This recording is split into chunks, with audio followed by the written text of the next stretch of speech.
1300개 장기요양기관이 선택한 기관, 신뢰할 수 있는 기관, 창업 경영 지원 1등 기업 국회요. 여러분 안녕하세요. 국회 천천박사입니다. 우리 부모님이 갑자기 몸이 안 좋아지셔가지고 6개월 이상 직접 누군가가 돌봐주지 않으면 혼자 생활이 불가능한 그런 상황이 올 수 있잖아요.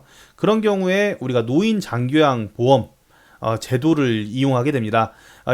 아마 대부분의 2008년도부터 시작했기 때문에 대부분의 보호자님들이 알고 계신데, 실제로 보호자님들 만나보면은 이 제도를 갑작스럽게 우리 부모님이 아프신 경우에 모르시는 경우가 상당히 많이 있더라고요. 그래서 그 부분을 살짝 짚고서 오늘 이야기를 할 건데요. 이 노인 장기요양 보험 제도 내에 추가적인 서비스가 지금 나왔기 때문에 말씀을 드리려고 합니다. 그 노인 장기요양 제도 같은 경우에는 그렇게 6개월 이상 혼자 일상생활을 수행하기 어려운 노인들에 대해서 노인성 질병이 이런 부분들이 있으면 우리가 냈던, 평소에 일할 때 냈던 장기요양 보험료, 그리고 이제 국가 지원금 약 20% 정도, 거기에 우리가 내는 본인 부담금, 집에서 서비스 받을 때는 15%, 그리고 그 요양원 갈 때는 20% 정도 재원으로 해가지고 하는 그런 서비스인데요.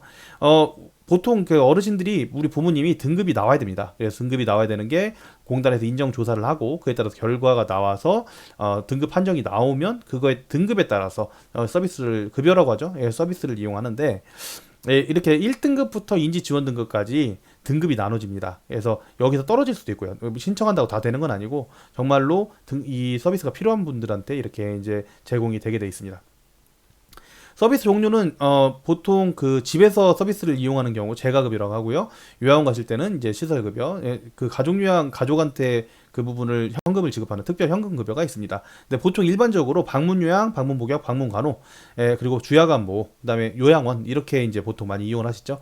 그 중에서 이제 오늘 이야기할 부분은 재가급여, 집에서 서비스를 받으시는 그런 경우에 집에서도 계속 서비스를 받을 수 있게끔 하는 그런 추가적인 제도에 대해서 소개하려고 합니다.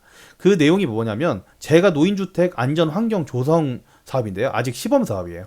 그 1차 시범 사업에서는 워낙 적은 분들한테 이게 진행이 됐기 때문에 2차 시범 사업에 대해서 이게 되는 분들이 안내를 해도 될 것 같다. 지금은 전국 한 5,000명 정도 되는 수급자에게 대상으로 시범 사업을 진행하니까 안내를 해도 될 것 같아서 말씀을 드리고 있는 겁니다. 자, 이 지금 재가노인주택 안전환경 조성 시범 사업 같은 경우에는 장기요양 수급자이기만 하다면, 그리고 지금 시범 사업이니까 5,000명 정도 보고 있는데, 본인 또는 가족 소유의 집에 거주하는 어르신들 같은 경우에 1인당 평생 100만 원 한도 내에서 서비스 품목을 시공하는데, 뭐 100만 원이 크면 크고 작으면 작은 돈인데, 그래도 이게 이 부분에 대해서 지원을 받을 분들은 굉장히 도움이 많이 되셨다고 1차 그 시범 사업에서 이야기를 많이 하셨다고 해요. 그래서 왜 그런 건지 이야기를 하면, 어르신들이 집에서 그 서비스를 받는다고 해도 집이 환경이 개선되지 않으면 넘어질 수 있는 위험, 이런 것들이 있잖아요. 낙상 요연, 그리고 미끄러질 수도 있고. 그래서 이런 부분들을 개선을 하지 않으면 이것 때문에 또 요양원을 가는 경우도 있잖아요. 근데 대부분 집에서 많이 생활을 하고 싶어 하시고 재가급여 인기가 굉장히 많습니다. 그래서 이런 부분들을, 환경을 지원하기 때문에 이 100만 원 한도라 하더라도 굉장히 도움이 되는 그런 사업이라고 저는 생각이 들고요. 그리고 이 부분에 대해서 시공을 할 때 등록제로 시공업체를 선정해서 하기 때문에 관리를 해주는, 관리가 되는 그 안전한 그런 업체들 위주로 진행이 된다라고 생각을 하시면 될 것 같습니다. 시범, 우리가 전달 체계는 뭐 그렇게 크게 우리가 볼 건 없지만, 우리 부모님이 있으면 부모님 운영센터에 확인을 하고 시공업체와 계약을 해가지고 진행을 한다라고 생각을 하시면 되겠습니다. 이렇게 시공업체 같은 경우에는 사무실까지 다 있는 적정한 우리 업체들을 선정을 해서 진행을 하고요. 그리고 우리가 시범사업 세부 절차 이 같은 경우에는 이 견적을 시공업체에서 견적을 오고, 그에 따라서 우리랑 계약을 하고 비용 청구를 하고 사후 관리를 하는 방식으로 진행돼 있어서 철저하게 조금 관리가 되고 있다. 그리고 이 부분에 대한 건 실무적인 부분들은 우리가 넘어가 될 것 같고요. 이런 것들이 있어서 그래요. 뭐냐면, 집에 우리가 문턱들이 있잖아요. 이 문턱 같은 거 제거하는 거 도움 줍니다. 그리고 미끄럼 방지 타입, 이거 정말 안 미끄러지거든요. 그래서 미끄럼 방지, 논슬립 타입으로 해서 우리가 재질 교체하는 거, 이런 거 다 돈이잖아요. 이런 거 고치는 거 지원을 좀 해주고요. 그 다음에 실내 바닥 마감, 이 부분도 미끄러지 않게끔 안전 의자, 그리고 센서 등. 이게 등이 왜 있냐 생각하시는 분들 계실 텐데, 우리 어르신들한테, 우리 부모님한테 이 조명, 밝은 조명, 이게 낙상 위험 굉장히 낮춰주는 역할을 합니다. 그래서 그런 부분들도 있고, 이렇게 자동 센서 등을 설치를 하면은 편하신 어르신 입장에서는 거동 시간 고려해서 이렇게 온오프 할 수 있는 모델을 시공을 해드리고요.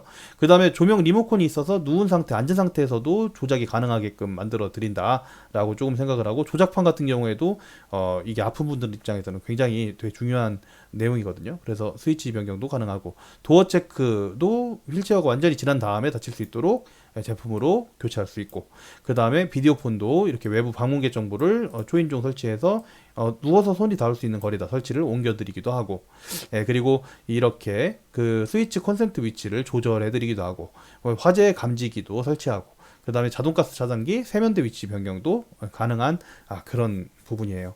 그리고 수전이나 샤워기 거치대 이런 부분들도 조정인데, 양변기 위치도 조절해주고, 손 문잡이도 잘 열릴 수 있게끔 이렇게 레버형 푸시풀 형태로 해가지고 변경을 해주고 있습니다.